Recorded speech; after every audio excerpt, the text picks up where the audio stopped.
Bonjour et bienvenue sur Allo Finance pour faire un point à l'ouverture. Les marchés actions américains ont finalement terminé la séance en repli, douché par les propos de Ben Bernanke, le président de la Fed, qui a laissé entendre qu'un troisième plan de soutien à l'économie n'était pas à l'ordre du jour, du moins à court terme. Le Dow Jones a ainsi perdu 0,44% à 12 437 points.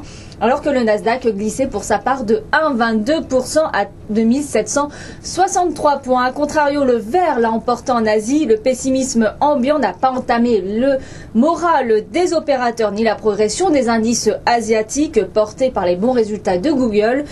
Tokyo gagnait 0,39% ce vendredi, tandis que Taïwan rebondissait pour sa part de 1,10%.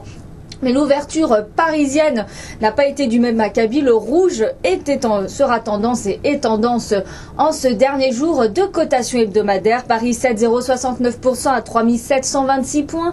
La nervosité sera de mise sur la séance alors que les investisseurs marchent sur des œufs avant la publication des tant attendus résultats des stress tests menés sur 91 banques européennes en fin d'après-midi. Et pour ne rien arranger, la dette américaine se trouve également dans le viseur de Standard & Poor's après Moody's la veille. L'agence de notation a prévenu qu'elle dégraderait le AAA américain si aucun accord n'était trouvé sur un relèvement rapide du plafond de la dette américaine. Un nouveau coup de semonce des agences de notation qui a éclipsé du coup les résultats supérieurs aux attentes publiés par le géant Google. Du côté de l'actualité macroéconomique, les chiffres du commerce extérieur de la zone euro en mai seront attendus à 11h30. Le programme sera beaucoup plus fourni de l'autre côté de l'Atlantique. Aux États-Unis, donc, les opérateurs prendront connaissance à 14h30 des prix à la consommation du mois dernier et de l'indice Empire Manufacturing d'activité de la Fed de New York pour le mois de juillet. Ces chiffres seront suivis de la publication de la production industrielle de juin à 15h15.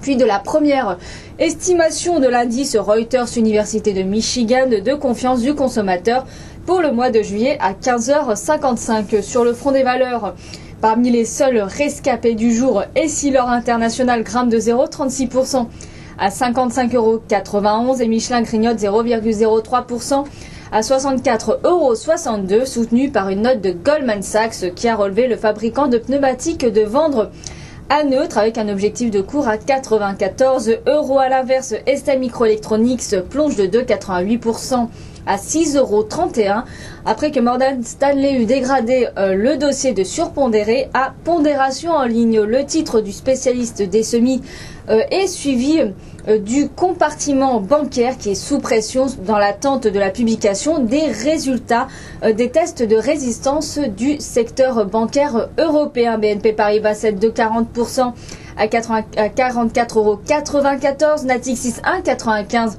à 3,17 €, Crédit Agricole perd 1,78% à 8,59 €, Société Générale dévisse pour sa part de 1,77% à 34,88 €. Par ailleurs, Goldman Sachs a retiré BNP Paribas de sa liste de ses valeurs favorites tout en maintenant sa recommandation à l'achat. Les immatriculations de voitures neuves ont plié de 8,1% dans l'Union européenne en juin sur une année glissante, selon les chiffres publiés par l'Association des constructeurs européens d'automobiles. Sur les 6 premiers mois de l'année, les ventes ont chuté de 2,1% par rapport à la même période de l'année 2010. Renault perd 0,19% à 37,02 €, tandis que Peugeot est quasi stable à 29,86 €. Et pour finir, ING a abaissé son objectif de cours sur Carrefour, le passant de 26,50 € à 24 €.